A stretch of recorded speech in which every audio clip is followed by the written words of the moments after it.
Joseph Nguyen's "Don't Believe Everything You Think" is a profound exploration of how our thoughts shape our experiences, emotions, and ultimately, our suffering. The central premise of the book is simple yet revolutionary. Suffering does not come from external circumstances, but from our own minds.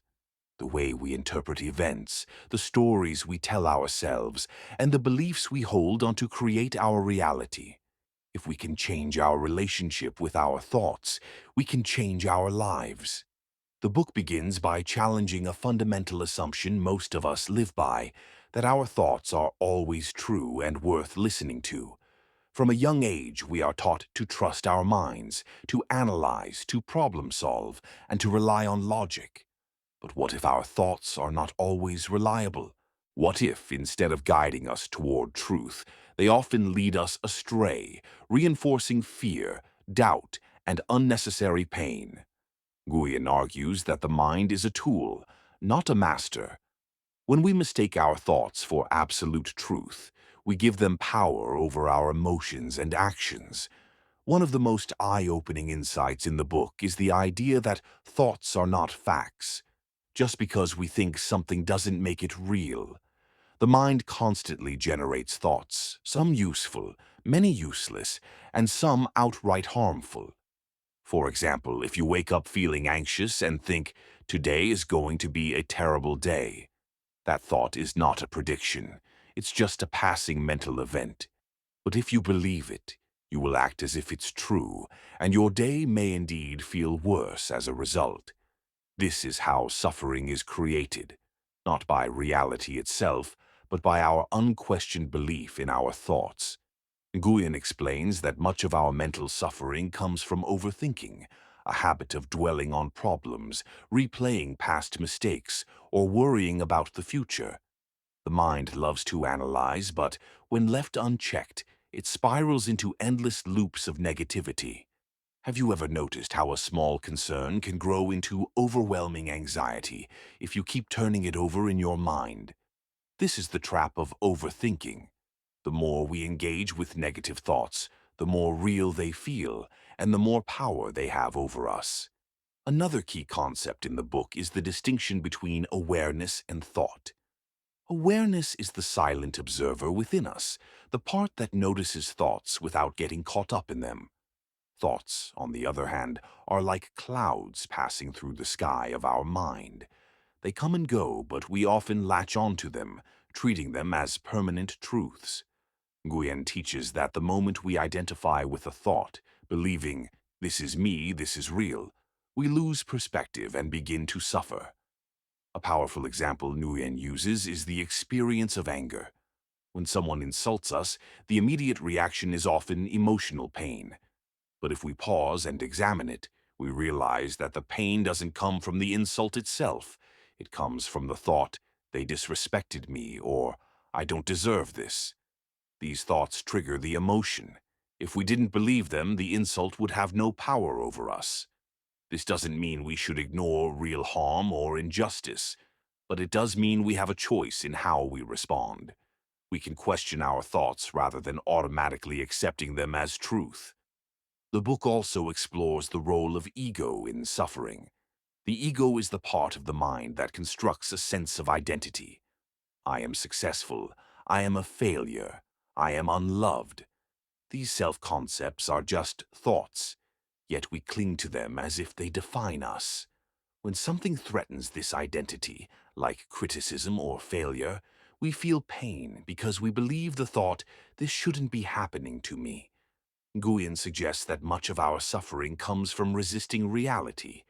We want life to be different than it is, and this resistance creates inner conflict. So, if thoughts are the root of suffering, how do we free ourselves? The first step, Nguyen explains, is simply noticing our thoughts without judgment. Instead of getting swept away by them, we can observe them with curiosity. Isn't it interesting that my mind is telling me I'm not good enough right now? This creates space between us and our thoughts, weakening their grip. The second step is questioning them. When a stressful thought arises, we can ask, "Is this absolutely true?"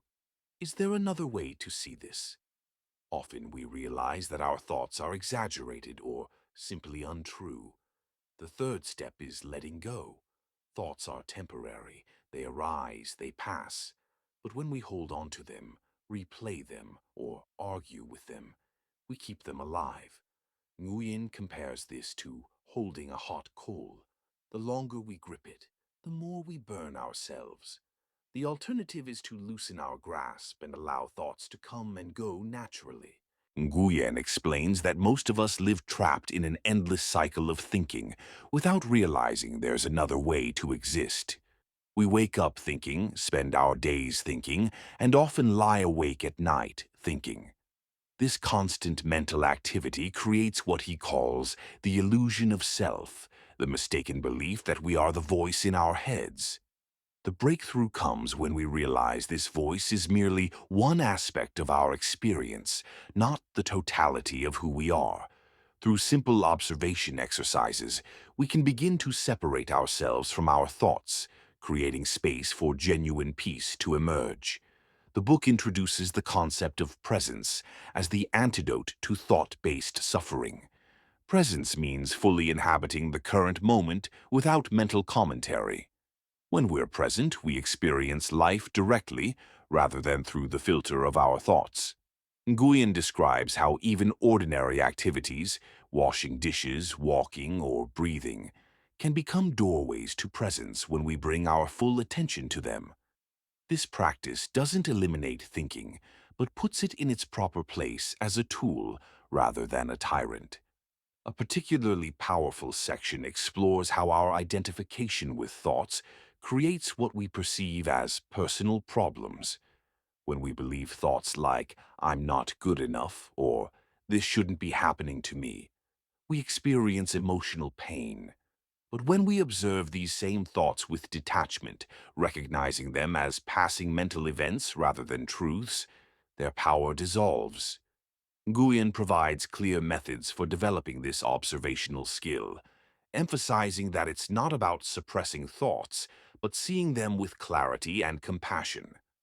The discussion then turns to emotions, which Nguyen explains are essentially thoughts manifesting in the body.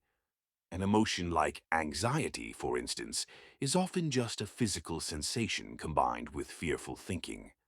By learning to feel emotions without getting caught in the stories behind them, we can process them more effectively. The book guides readers through this process step by step, showing how to experience emotions fully while remaining anchored in awareness rather than being swept away by mental narratives. One of the most liberating sections addresses the concept of control. Nguyen points out how much suffering comes from our attempts to control the uncontrollable, other people's opinions, past events, future outcomes. He contrasts this with the peace that comes from focusing on what we can actually control, our present moment attention and responses. Through practical examples and exercises, readers learn how to distinguish between productive action and futile resistance, between healthy concern and unnecessary worry. The book then tackles one of the most persistent mental habits, rumination. Nguyen explains how replaying past events or rehearsing future scenarios keeps us trapped in suffering. He offers specific techniques for interrupting these patterns, including mindfulness anchors and inquiry methods that bring us back to the present. What makes these techniques effective is their simplicity. They don't require special skills or circumstances, just a willingness to notice when we've become lost in thought and gently return to awareness. A profound chapter explores the relationship between thought and identity. Our sense of self, Nguyen suggests, is largely constructed from thoughts we've repeated and believed over time. "I'm this kind of person. I can't handle that. This always happens to me." These thoughts shape our experience more than we realize. The book guides readers in examining these core beliefs with curiosity rather than conviction, creating space for new possibilities to emerge. This isn't about positive thinking, but about recognizing that all self-concepts are ultimately just thoughts, not absolute truths. Nguyen then addresses a common concern. If we don't believe our thoughts, how do we make decisions? The answer lies in distinguishing between conscious choice and automatic thinking. When we're not identified with our thoughts, we can actually think more clearly because we're not being driven by unconscious fears or desires. Decisions emerge from awareness rather than reactivity, from seeing situations as they are rather than as our thoughts portray them. The book provides concrete examples of how this plays out in relationships, work, and personal growth. The final chapters explore what life looks like when we're no longer dominated by thought. Nguyen describes it as a lighter, more open way of being where we experience life directly rather than through the filter of constant mental commentary. Challenges still arise, but we meet them with greater clarity and resilience. Emotions come and go without becoming entrenched. Relationships become more authentic as we listen without immediately interpreting or judging. Even mundane moments become richer when we're fully present for them. Perhaps most importantly, the book emphasizes that this transformation isn't about achieving some perfect state. It's about developing a new relationship with our minds where we're no longer at the mercy of every passing thought. We begin to recognize that peace isn't something we need to create or attain. It's what remains when we stop obscuring it with unnecessary thinking. The final pages leave readers with a profound yet simple invitation to test these insights in their own experience, discovering for themselves the freedom that comes when we no longer believe everything we think. The true power of Nguyen's teaching lies in its immediacy. These aren't abstract philosophies, but practical tools anyone can apply in daily life. The suffering that once seemed inevitable begins to feel optional, and what remains is the simple, unshakable peace of being.